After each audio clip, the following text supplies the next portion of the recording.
D'abord, il y a la chaleur, la proximité, la fusion, la plénitude, aucune pesanteur. Et puis il y a la séparation, le vide, le manque, et le choix de vivre malgré l'omniprésence de l'absence. Mais dans quelles conditions ? Quelles sont les perspectives pour faire ce deuil particulier ? Quels sont les moyens de se libérer ? Comment sublimer ce syndrome ? Bienvenue dans l'Absent, un podcast témoignage autour du syndrome du jumeau perdu qui toucherait plus de 10% de la population. Bonne écoute.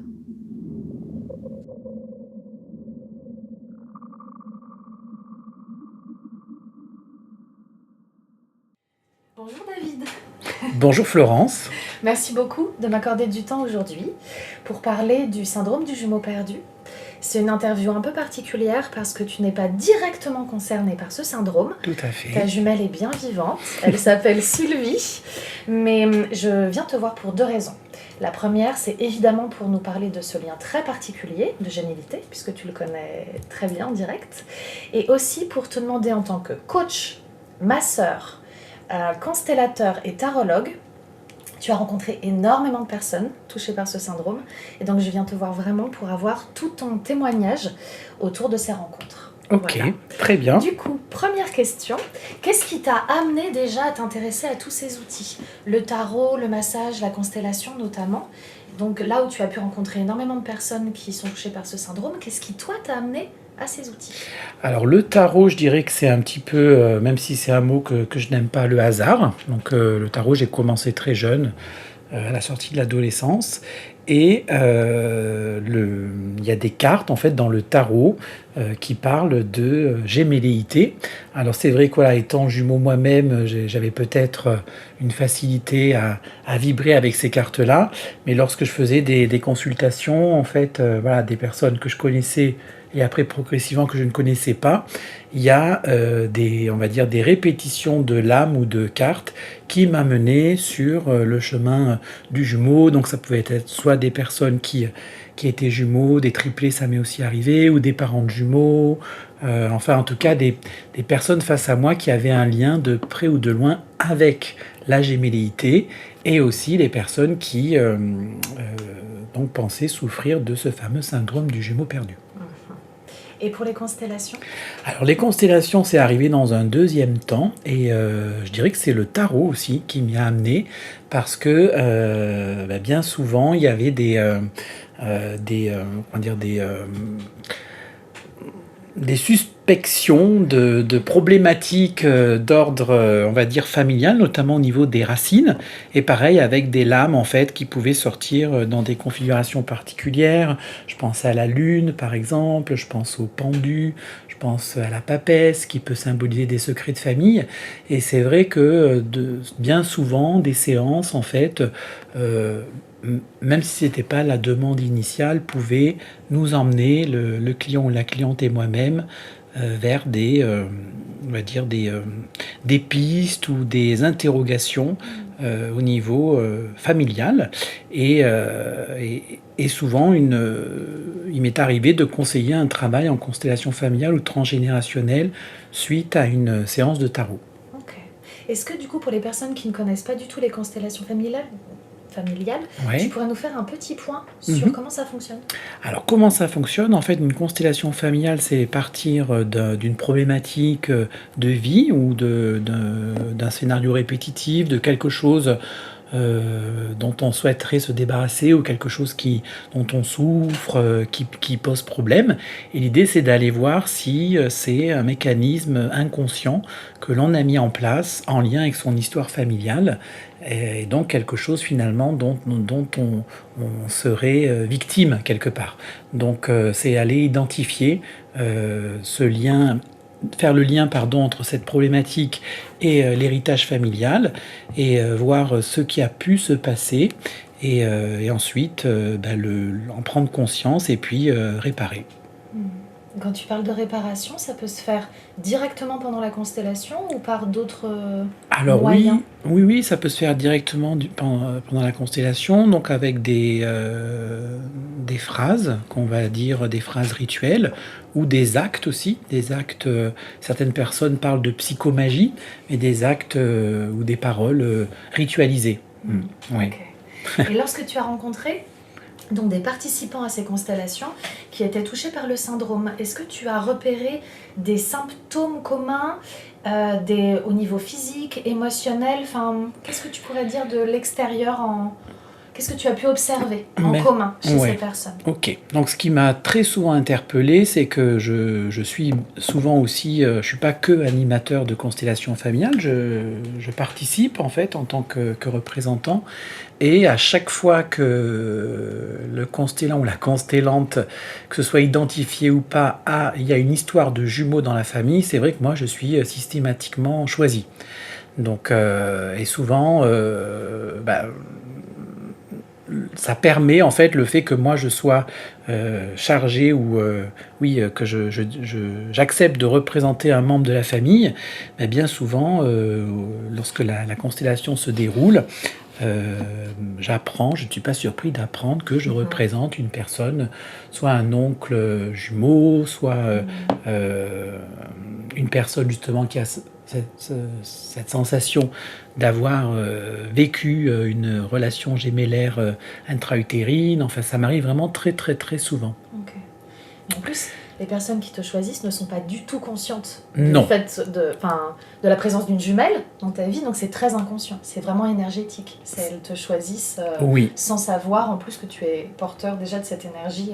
Ouais, c'est vraiment énergétique. Et puis après, au fur et à mesure que la personne se livre, c'est vrai que ça me permet de me reconnaître dans cette impression que, enfin en tout cas moi c'est le cas avec ma jumelle, que nous sommes jumeaux, oui, mais j'ai souvent l'impression que c'est une extension de moi-même en fait. Et c'est surtout... après, c'est ce qui m'a amené vers le corps, en fait, cette impression d'avoir une extension corporelle qui fait pas partie de mon corps, on va dire, physique, mais qui, alors je sais pas si je pourrais dire énergétique ou vibratoire, c'est vraiment la sensation d'avoir mon corps qui existe aussi ailleurs, en fait, autre part, quoi. Okay. Donc pour les personnes qui ont connu cette sensation dans le ventre de leur mère, et qui ont perdu du coup un jumeau, qu'est-ce que tu remarques dans leur vie quotidienne au niveau par exemple dans le rapport qu'ils peuvent avoir avec d'autres frères et sœurs ou dans le rapport aux parents, enfin qu'est-ce que tu as pu détecter dans les schémas? Ouais, dans les schémas, je dirais que c'est souvent des personnes qui ont vraiment une sensation d'avoir perdu quelque chose. Vraiment un manque, un vide, c'est vraiment presque abyssal en fait comme sensation, et surtout d'avoir le sentiment que ce manque, ce vide n'est pas du tout compris par les autres, un peu comme si c'était exagéré, un peu comme si... oui, voilà, je dirais comme si c'était exagéré. Et donc, alors ça, j'en suis persuadé, mais ce qui moi, me permet de vraiment appuyer ma certitude que c'est très différent d'arriver dans ce monde seul ou à deux. Donc je dirais que dans les problématiques de vie, c'est vraiment ce sentiment de vide. C'est des personnes aussi souvent qui peuvent être coupées du corps, en fait, le corps qui est un peu comme anesthésié, donc des personnes qui vont avoir vraiment besoin de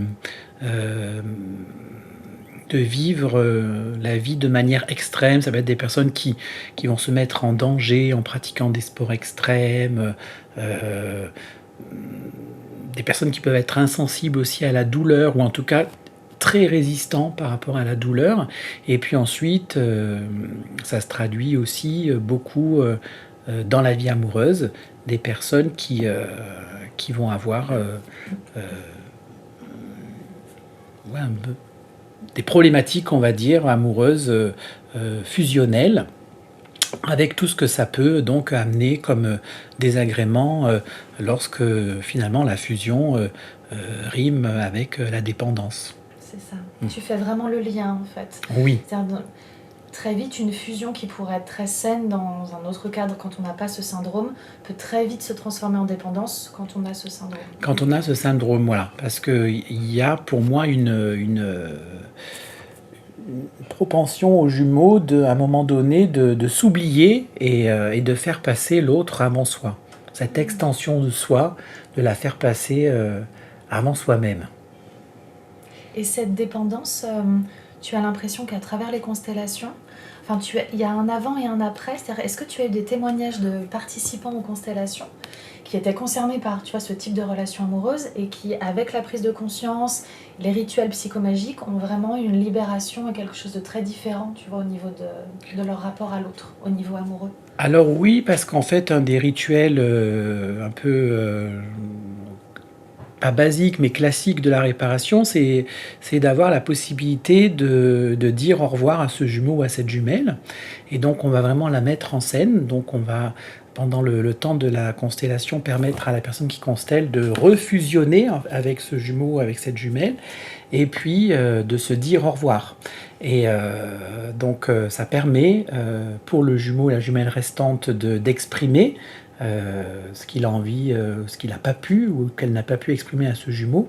Et au jumeau et à la jumelle, on va dire, sur un autre plan, ça lui permet aussi de s'exprimer et peut-être de dire la raison pour laquelle elle a décidé de s'en aller. En fait, c'est vraiment leur donner la possibilité à ces deux jumeaux jumelles de prendre leur part de responsabilité dans cette séparation.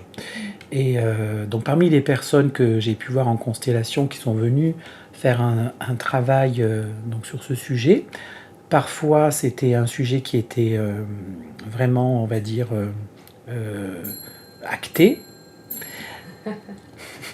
et d'autres fois c'était un sujet qui est venu pendant la constellation, et en fait ça leur a... Les retours que j'ai pu avoir, c'est que oui, notamment dans la relation amoureuse, ça leur a permis d'être dans une relation plus équilibrée, avec oui, de moins souffrir en fait de ces relations fusionnelles qui peuvent être toxiques finalement. De réussir à poser des limites. Oui. Et de se rendre... En fait, la prise de conscience leur permettait d'agir complètement différemment au niveau comportemental et émotionnel par la suite. Ouais. Okay. Exactement, ouais. Cool.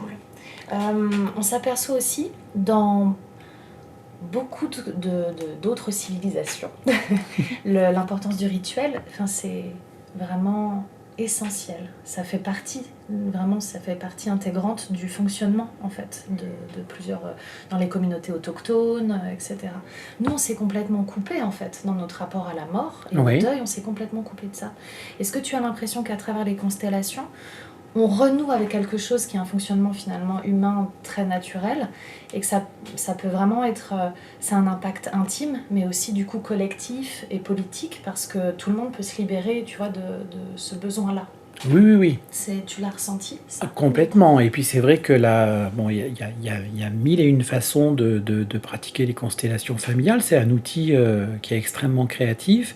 Mais c'est vrai que, voilà, sans rentrer trop dans la théorie, c'est un outil qui est créé par Bert Hellinger, et lui, c'est ce qu'il a souhaité en fait. Il s'est inspiré des rituels donc dans différentes ethnies, et il a souhaité en fait ramener, alors c'est un mot qu'on va pas forcément utiliser parce que ça peut faire peur, ça peut, voilà, dans nos sociétés dites modernes, discréditer, mais c'est clairement un outil qui est inspiré, oui, des rituels d'ordre chamanique en fait, oui. Du coup, l'impact, il est à la fois émotionnel, énergétique, physique, enfin, tu le vois vraiment sur tous les plans. Oui, sur tous les plans, oui. Okay. Oui. Tu parlais du massage tout à l'heure, enfin tu parlais du rapport au corps. Qu'est-ce qui se passe dans le cadre du massage? C'est parce que les personnes qui viennent te voir ont vraiment besoin de ce côté fusionnel, tactile. Qu'est-ce que tu as remarqué par rapport à ça? Alors oui, les personnes qui souffrent du syndrome du jumeau perdu sont souvent des personnes qui vont aimer être touchées en fait, et qui ont besoin, parce que je travaille en fait, ce sont des massages que je propose, ce sont des massages psychocorporels, et donc c'est la personne que je masse, je vais l'inviter à exprimer son besoin au niveau du toucher, et donc ce sont souvent des personnes qui vont aimer un toucher très très enveloppant, où en tant que masseur, je vais vraiment utiliser tout le plat de la main, voire les avant-bras. C'est un massage qui est assez fusionnel et justement, c'est important dans la manière dont le massage est séquencé, qu'il y ait une prise de contact et puis à un moment donné, on va vraiment vivre masseur massé la fusion et le plein contact. Et après, il y a un moment où le masseur, en fait, petit à petit, va relâcher le contact et laisser le massé ou la massée revenir à elle-même ou à lui-même tout seul. Donc moi, je sors de la salle, je le préviens quelques minutes pour défusionner. Et c'est vrai que voilà, ce qui est apprécié, c'est vraiment d'être à un moment donné en plein contact, oui, en dimension très fusionnelle. Et c'est assez spécifique à ce genre de clientèle, parce qu'il y a d'autres clients ou clientèles qui vont demander à ce qu'on travaille plus sur des nœuds musculaires, à ce que, en tant que masseur, je sois aussi peut-être moins envahissant, avec un peu plus de distance aussi. On dit d'ailleurs que la table, c'est souvent une troisième personne en massage. Ok. Est-ce que tu fais un lien aussi avec le tantra, ta vision du tantra? Oui, oui. Ouais, je fais un lien avec la vision du tantra. Alors après, c'est vrai que, alors moi, j'ai donc une jumelle. Donc, par, par rapport au tantra où enfin en tout cas dans la manière dont moi je le pratique, ce couple intérieur, cette énergie féminine et masculine, mais c'est vrai que lorsque je suis en massage tantrique ou en structure de tantra durant des stages, où il y a des propositions corporelles qui peuvent être assez fusionnelles et énergétiques, je me sens un peu comme à la maison. J'ai l'impression d'être de nouveau dans les bras ou contre ma sœur in utero, quoi. Ok. Et est-ce que tu peux nous en dire un peu plus sur ce lien avec ta jumelle? Quelles sont les particularités? Parce que tu as également un petit frère. Oui. Quelles sont les différences au niveau relationnel, en fait? Quels sont les enjeux?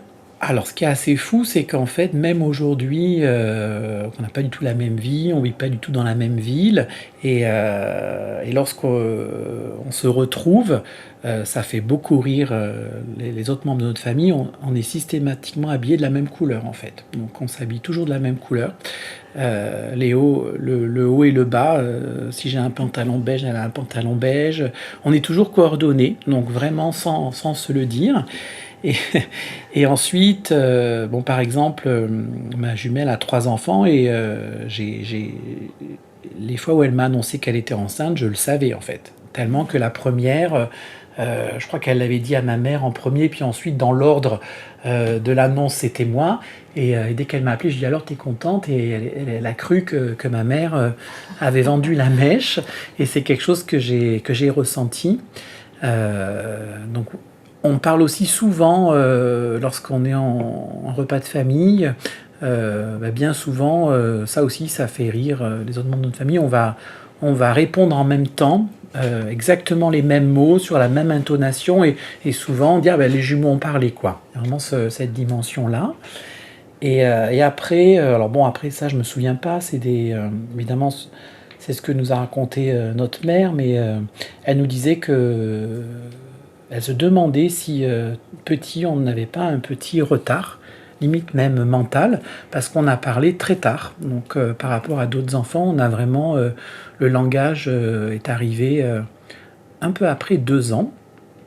La marche aussi, on marchait pas en fait, on a marché plutôt tard, et c'est vrai que ma mère raconte toujours que elle nous entendait communiquer, gazouiller, dialoguer dans la chambre, et puis dès qu'elle rentrait, on s'arrêtait, et elle le prenait vraiment comme une invitation à sortir de la chambre en fait, et elle dit que ça a été un peu difficile parfois de nous connecter, de rentrer elle avait envie, en même temps parfois elle se sentait un peu de trop, quoi. Oui, pour trouver une place en fait. Oui. Au sein d'une, enfin, au milieu d'une relation aussi particulière, comment se positionner en fait, Voilà, exactement. comment exister. Pareil pour ton petit frère. Alors ensuite, voilà, on a un petit frère, on a 9 ans d'écart, donc c'est un demi-frère, mais bon, on a toujours été élevés ensemble, parce que c'est ma mère en fait qui a eu cet autre enfant 9 ans après. Mais comme on vivait avec ma mère, demi-frère, on va dire, c'est le terme, mais après dans la réalité, c'était notre petit frère. En plus, on s'en est beaucoup occupé. Et lui, je me souviens que parfois, quand par rapport à ses résultats scolaires ou ma mère lui disait oui, David et Sylvie. En fait, à chaque fois, il a coupé en disant oui, mais eux, ils sont deux, eux, ils sont deux. En fait, c'est vraiment. Il a toujours eu le sentiment qu'il y avait deux personnes contre lui lorsqu'il pouvait y avoir des désaccords ou des disputes. Et aussi, voilà, par rapport à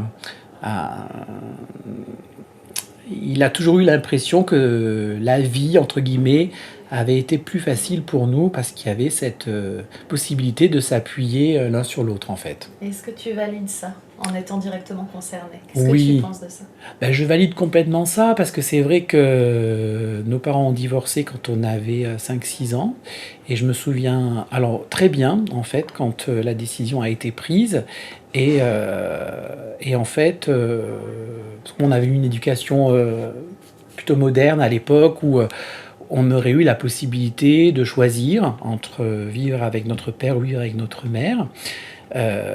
Et en fait, ma sœur et moi, on se fichait complètement de ce qui allait se passer tant que nous, on était tous les deux, quoi. Et c'est vrai que c'était un peu en mode, bon, bah, faites ce que vous voulez, habitons là, là où vous voulez, mais nous, tant qu'on est tous les deux. Et je me rappelle, en fait, d'une histoire amusante, c'est que ma mère nous a amené un jour, parce on a déménagé, bon, pas très loin, une trentaine de kilomètres. Et en fait, un jour, elle a dit, on va choisir votre nouvelle école. Et donc, on est parti dans cette petite ville. Et là, elle nous a montré différentes écoles. Et il y a une école où on aurait dû aller, mais qui était restée à l'ancienne, où il y avait une entrée pour les filles, une entrée pour les garçons. Et là, on a paniqué total avec ma sœur. On s'est mis à pleurer parce qu'on a cru que là, on allait être séparés. Et ma mère a eu beau expliquer que c'était une école mixte, que ça datait de l'époque voilà, d'avant. Et en fait, on n'a pas voulu lâcher. Et donc, même si ça avait été l'école qui, par rapport au lieu où on allait habiter, devait être l'école qu'on fréquente, elle ne nous a pas mis dans cette école-là, en fait. On a été dans une école un peu plus éloignée en kilomètres, où il y avait une entrée unique, en fait. Il n'y avait pas l'entrée fille-garçon. Et actuellement?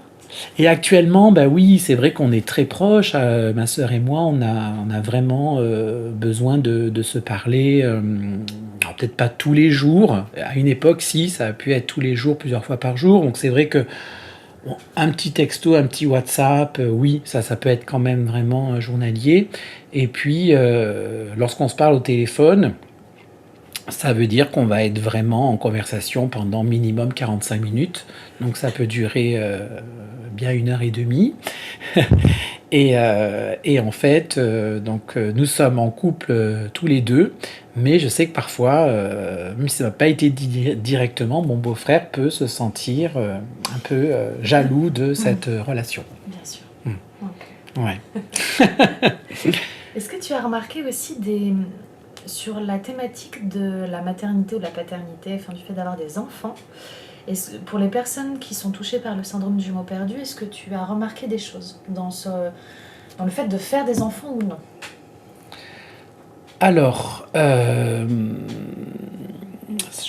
dans ma clientèle, je pourrais pas vraiment...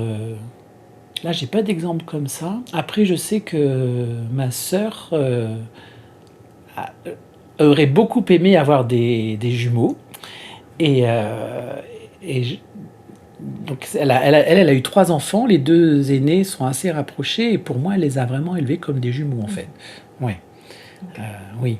Et ce qui est assez amusant, c'est que dans cette fratrie-là, Donc l'aîné c'est une fille, après il y a 2 garçons, donc le numéro 3 il y a un petit peu plus d'écart, mais on a retrouvé, enfin moi j'ai retrouvé, ma mère aussi, il y avait un peu les 2 aînés, presque un peu ce couple de jumeaux, et le petit troisième, où il y a eu un peu cette répétition-là. Après en clientèle, non là comme ça je vois pas. Ok. On dit souvent que les jumeaux, peu importe si tu vois les deux Ouais. finissent par naître ou non, se répartissent au niveau du caractère et au Ouais. niveau aussi du, tu sais, du fonctionnement cerveau droit, cerveau gauche, Mhm. le côté un peu rationnel ou le côté un peu créatif. Est-ce que tu as remarqué ça? Complètement. Ouais, complètement. Et après, voilà, par rapport à mon expérience personnelle, moi, ce que j'adore chez ma jumelle, c'est que elle est hyper cerveau gauche et je dis toujours, mais j'aimerais tellement être aussi pragmatique que toi, quoi.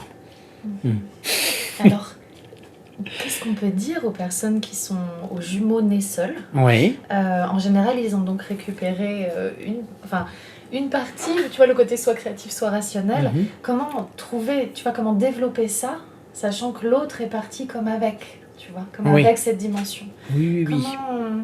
Comment s'apaiser par rapport à ça?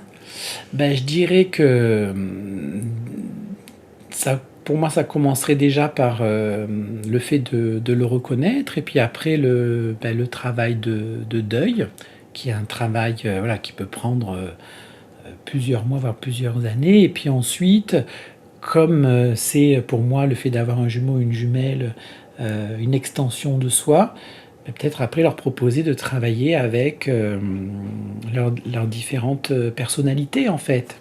Et je pense à des exercices comme le dialogue des moi ou les petites voix, en fait toutes ces petites voix qu'on a à l'intérieur de nous et qui peuvent être un coup, ça peut être aussi très archétypal en fait, à quel moment est-ce que je suis plus dans mon guerrier par exemple, ou est-ce que je suis plus dans ma magicienne, et en fait ça serait voilà de recréer finalement cet équilibre avec nos différentes couches de personnalité et de se réapproprier en fait, oui. Ouais. Réincorporer en fait toutes les dimensions. Oui. Voilà, parce que c'est pas... Ouais. Ok, tout ne s'est pas divisé. Exactement. Tu parlais du deuil. Oui. On a parlé du rituel, notamment des constellations. Mhm. Est-ce que il y a d'autres phases du deuil, que ce soit au niveau par exemple de la colère ou de la tristesse, des outils auxquels tu penses qu'ils pourraient être vraiment pertinents pour aider chaque jumeau né seul à traverser ce deuil plus facilement ou de façon plus harmonieuse? Bah, je dirais qu'en fait, ce qui me semble vraiment fondamental dans le deuil, c'est le fait d'avoir une explication. Pourquoi? Pourquoi est-ce que mon jumeau ou ma jumelle n'est pas resté avec moi? Pourquoi est-ce qu'il ou elle m'a abandonné? Et donc, pareil, en outil, moi, je proposerais que vraiment ce jumeau ou cette jumelle ait la possibilité de s'exprimer, et en même temps, pour le jumeau et la jumelle restante, il ou elle a ce cadeau de la vie, en fait. Et ça peut être une invitation à vivre encore plus intensément, puisqu'il y a sa vie à mener, mais aussi celle de la personne qui n'est pas restée, en fait. Oui, que ce soit pas par procuration et donc Oui. avec une forme de résignation. Non, c'est plutôt de vivre doublement, mais Oui. en étant vraiment dans quelque chose de passionnant et d'intense et avec de la joie. Voilà, de vivre doublement. Je pense à tous ces moments où peut-être on estime qu'on a un choix à faire. Je vois par exemple en tarot, c'est assez humain beaucoup de personnes qui arrivent en disant bon ben voilà, ma vie amoureuse c'est un peu la catastrophe, mais donc j'espère qu'il va se passer des trucs bien au niveau professionnel. Parfois l'humain il est un peu comme ça, il a l'impression que si c'est la galère d'un côté, on s'attend à ce que ce soit moins de l'autre, et du coup ben non, moi je dis toujours c'est la magie du et en fait.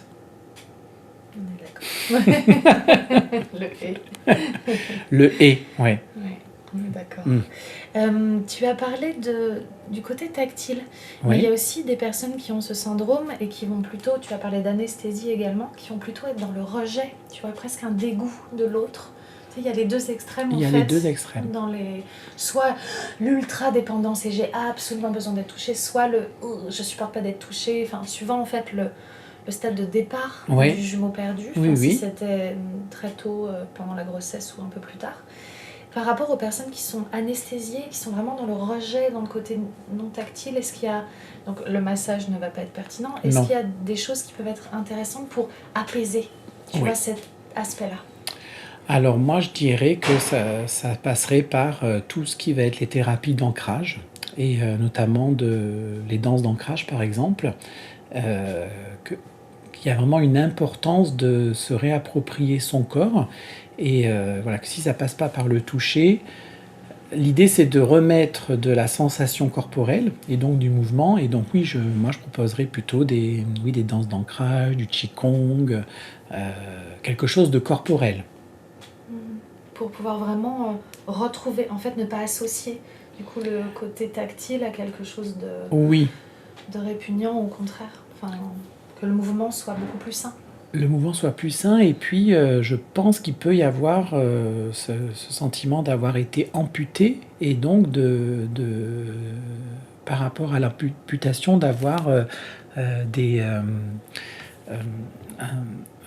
frontières un peu floues en fait de ses limites corporelles, et donc c'est pour ça que moi j'inviterais vraiment au mouvement en fait. Le yoga aussi par exemple, ou tout ce qui va être corporel. Ok.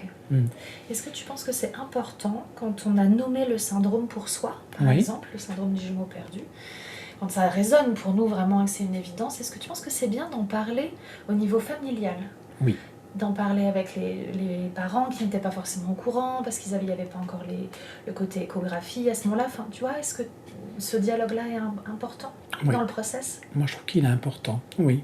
Oui, parce que je pense, par exemple, à une personne qui, en tant qu'enfant, n'aimait pas être touchée. Peut-être que ses parents continuent à se poser la question de qu'est-ce que j'ai pu faire, qu'est-ce que je n'ai pas fait. Et je trouve que le fait qu'après, la famille prenne conscience de ce qui a pu se passer, oui, pour moi, ça me paraît vraiment... très important, oui. Et si les parents sont un peu dans le rejet en disant mais qu'est-ce que c'est que ce truc ésotérique, ou tu vois on n'a pas la preuve, est-ce que...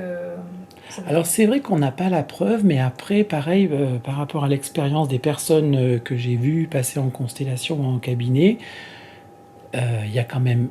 J'ai eu plusieurs fois le retour où ces personnes ont pu en discuter notamment avec leur maman. Et même s'il y a pu y avoir un peu du rejet au début, ou mais qu'est-ce que tu me racontes, en se remémorant en fait le moment et l'époque, elles ont pu valider des pertes en fait, où il y a des personnes parfois qui ont dit la maman était partie se faire avorter, puis finalement le bébé était là. Donc est-ce que du coup on peut penser qu'il y a peut-être eu un avortement sur un des deux embryons et pas l'autre, ou des moments qu'on peut dire c'est vrai que au 3e mois, 4e mois, 5e mois, j'ai eu peur de te perdre parce que j'ai fait une hémorragie, ou ça revient quand même assez souvent en fait. Dans tous les cas, l'ouverture du dialogue, ça fait bouger toute la systémie en fait, donc c'est pertinent. Ouais, c'est pertinent. Tu t'en rends compte en tant que constellateur de l'impact. Oui, tout à fait. Ouais. Et parfois, quand après, la mère, c'est plutôt la mère quand même, par rapport à ces conversations-là, ça fait sens, c'est vrai que ça permet que ce jumeau ou cette jumelle perdue soit réintégré dans la lignée en fait. Et donc ça libère tout le monde, les frères et sœurs qui sont arrivés après, les neveux et nièces. Oui. Ça apaise tout le système. Ça apaise tout le système, oui. Et avec le recul, du coup, David, est-ce qu'il y a un enseignement ou une sagesse à retirer pour le collectif ou en individuel par rapport aux personnes qui ont ce syndrome? Oui, je dirais que ça pourrait être quelque chose autour de l'amour inconditionnel. C'est vrai que c'est une expression qu'on utilise beaucoup, et parfois sans vraiment en saisir le sens profond. Et pour moi, le syndrome du jumeau perdu, c'est vraiment aimer l'autre d'un amour tellement fort, tellement puissant et inconditionnel. Et donc ça veut dire accepter que ce jumeau ou cette jumelle, accepter ce choix de son âme de ne pas s'incarner et de le ou de la laisser partir.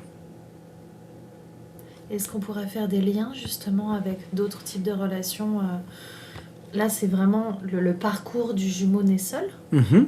Mais est-ce que au niveau, tu vois, par exemple, philosophique ou sociologique, il y a un enseignement à tirer, un lien à faire entre le parcours de cette personne et, tu vois, un enseignement plus global?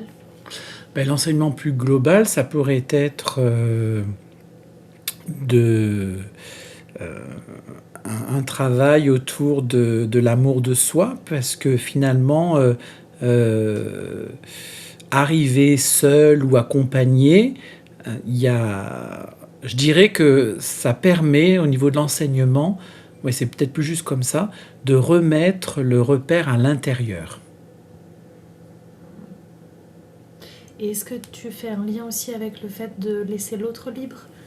Et tu vois, quand tu parles d'amour inconditionnel, est-ce qu'il y a aussi cette notion de, peu importe que ce soit au moment de l'incarnation ou non, ou le moment d'une rupture, Mhm. est-ce que ça peut être aimer tellement l'autre au point de le laisser être complètement lui-même et le Oui. laisser libre de tous ses choix, quel que soit le moment et l'implication de la relation? Ça peut être ça aussi. Ça peut être complètement ça, oui, oui. Ok. Ouais. Et c'est pas comme si notre société avait pas besoin d'un petit rappel sur ce genre de choses. Oui, non, ça peut être complètement ça. En tout cas, moi, je suis tout à fait d'accord avec ça. Et d'ailleurs, même après, si on sort du jumeau perdu, la vie est aussi faite de rencontres où à un moment donné, on peut avoir envie de fusionner avec une personne, amoureusement parlant, professionnellement parlant, amicalement parlant. Et à un moment donné, c'est aussi... on va dire intéressant de laisser cette personne sortir de notre champ pour en rencontrer des nouvelles, tout en gardant à l'intérieur ce que cette personne nous a apporté. Merci David. Merci à toi Florence. Si vous souhaitez témoigner, réagir ou poser des questions, n'hésitez pas à me contacter via ma page Instagram Flo Nilsson ou mon site internet florencenilsson.fr. À bientôt!